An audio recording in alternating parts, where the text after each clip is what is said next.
Hi, everyone. Greetings. We have reached chapter 16 in the Proclaimer's book.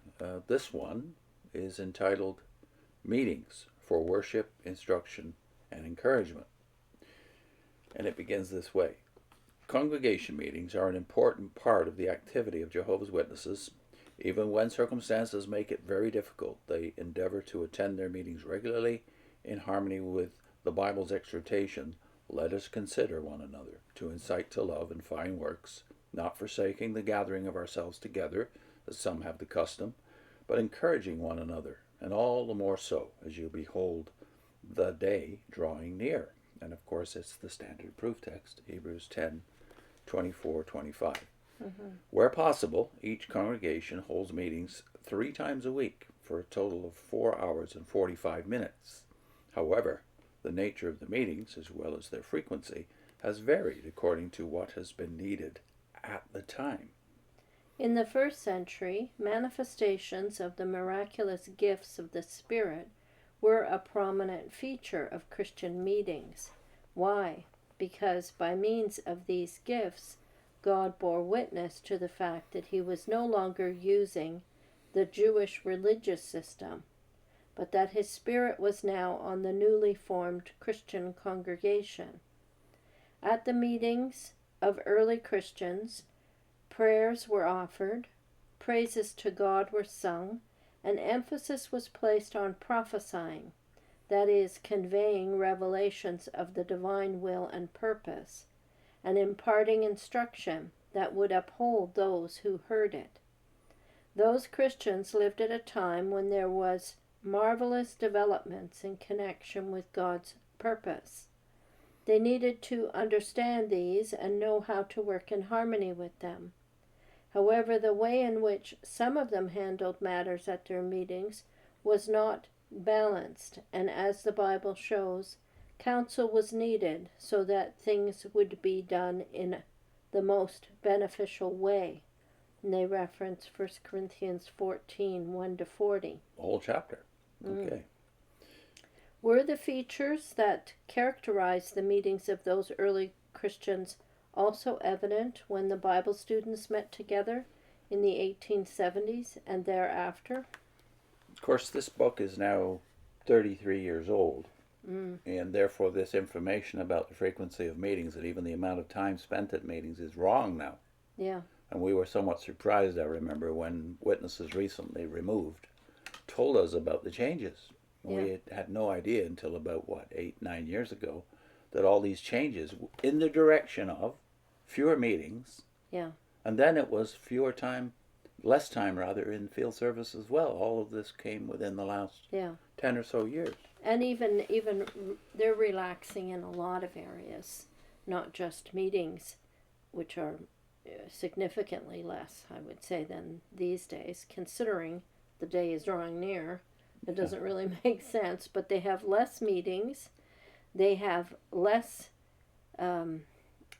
pressure put on the witnesses when it comes to field service, meeting attendance, obviously, duties, and service time.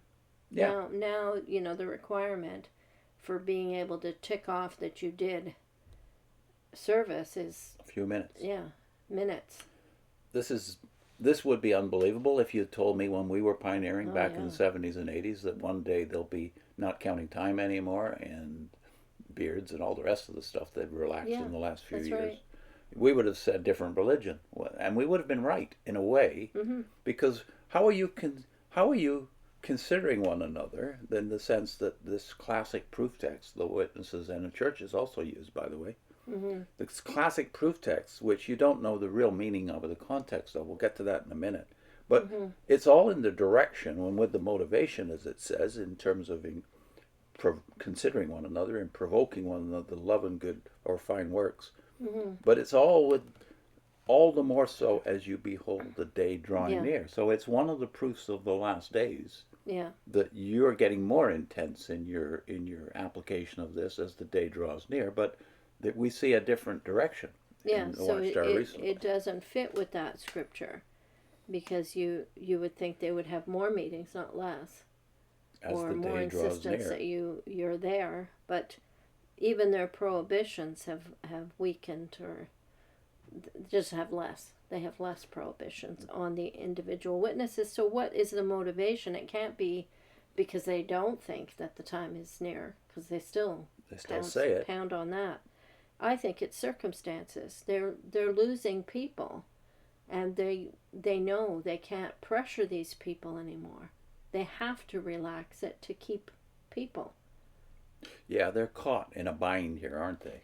It's interesting, though, that the one meeting they've clearly canceled. I know they've changed the meetings at the Kingdom Hall, the two they still have, but the one they've canceled, it seems, I don't know if this is worldwide, is what we used to call the book study.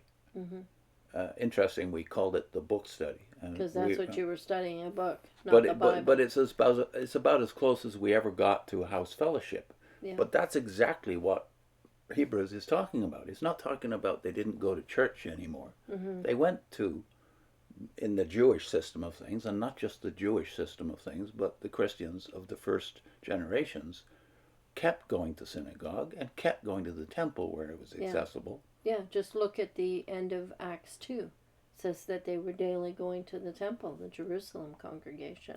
And all through Acts, if you're reading all through Acts, it always talks about them going to the synagogue. To the Jew first always meant go to the synagogue in a new city, right? And where are they going to hear the word? You don't own your own copy of the Bible at home. Yeah. You hear it at the synagogue, the Old Testament, which was kept by the Christians, the early Christians. So this picture that they're giving you of, okay, now we're over with the Jewish system, that's false religion, and now the Christian church is the new religion, or the true religion, doesn't make any sense at all, because they're using the Old Testament. They're using the Jewish Bible. But the fallacy is not a complete fabrication, because it is true that some that Hebrews is referring to were no longer going to the Christian house fellowships, where you would hear, of course, Christ proclaimed. Yeah. But they were still going to their church that they'd always gone to, the synagogue and the temple. Which was easier to accommodate your families and your lifestyle. Keep the peace with your family. And aren't witnesses doing that right now? We hear that maybe millions of them are currently doing that in the Western world, is to keep the peace within the family. They go to the Kingdom Hall even though they don't believe it anymore. Yeah. That looks like it was the case in Hebrews too. There were many people who believed in Christ, but it's ceased to fellowship with the Christians because it was, it would bring persecution on them. Yeah. And maybe hardship of some types. These early Christians, I would say you view it more as an add-on to going to synagogue and hearing the word proclaimed, and then you talk about it, and you sing praises, and your concentration is on Christ in the fellowships that you have in the homes. But they appreciate that the Bible, the oracles, were given to Israel, and it was God who presented it to them. You can't cancel that. Yeah, this is the system, this Jewish system that you refer to here, the religious system. It's founded by Jehovah himself. Yeah. And through Moses, who is an inspired prophet. Yeah. So no, it's not a different religion. They didn't view it that way. The early Christians went right on being Jewish. Yeah. And attending synagogue, if that's where the Gentile congregations came from. They had a core in the local synagogues in Corinth and Rome and Alexandria and everywhere else where the gospel went. So you're missing the whole point of this, namely that the gathering together, all the more so as you see the day. What's the day? Well, it is the end of the Jewish system in one sense, because the temple is destroyed. But the synagogue goes right on. So do we imagine that they left the synagogue when the temple was destroyed? No. Many of them were kicked out of the synagogue, though, because the Jewish hostility toward Christianity. Yeah. But it wasn't a choice of, well, we now have the true religion, before we had a partial. Yeah, because the basis for their faith was what the Old Testament revealed, that there would be a Messiah coming, and now they recognize who that Messiah was. Yeah. So they certainly wouldn't drop the Old Testament.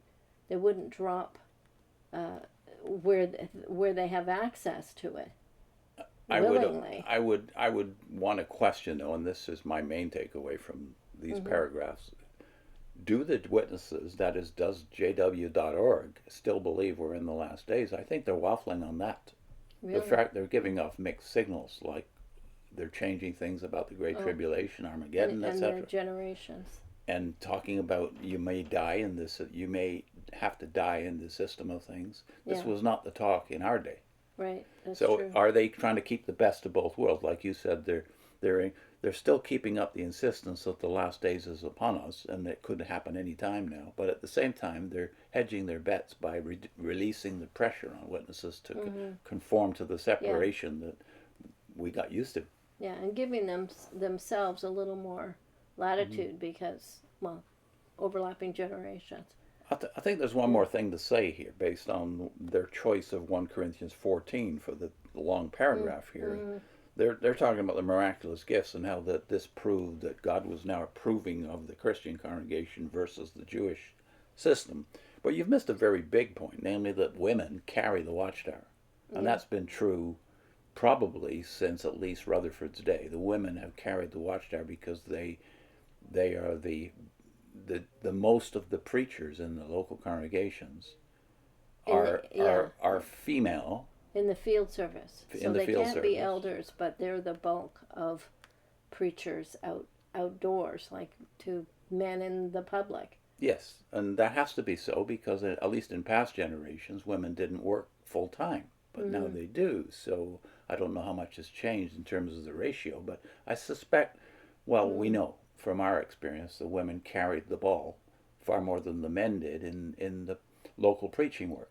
Yeah. But like you said, they don't get to be elders, visible leaders in the congregation. They don't get to pray at the congregation or at the book studies.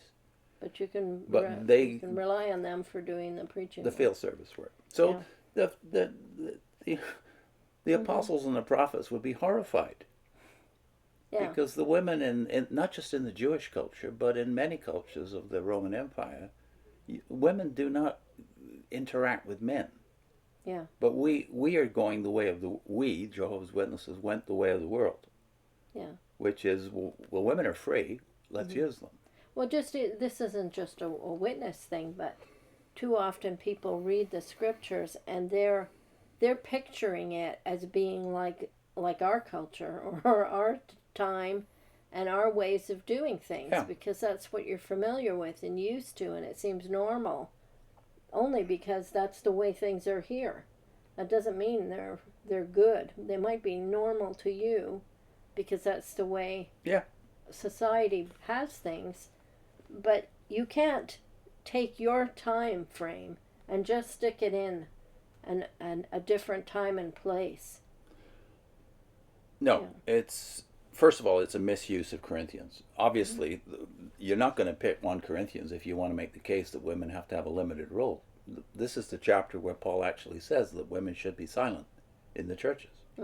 Well, that's not the case even at the Kingdom Hall, is it? Women can do demonstrations, can offer comments, but are not allowed to be elders.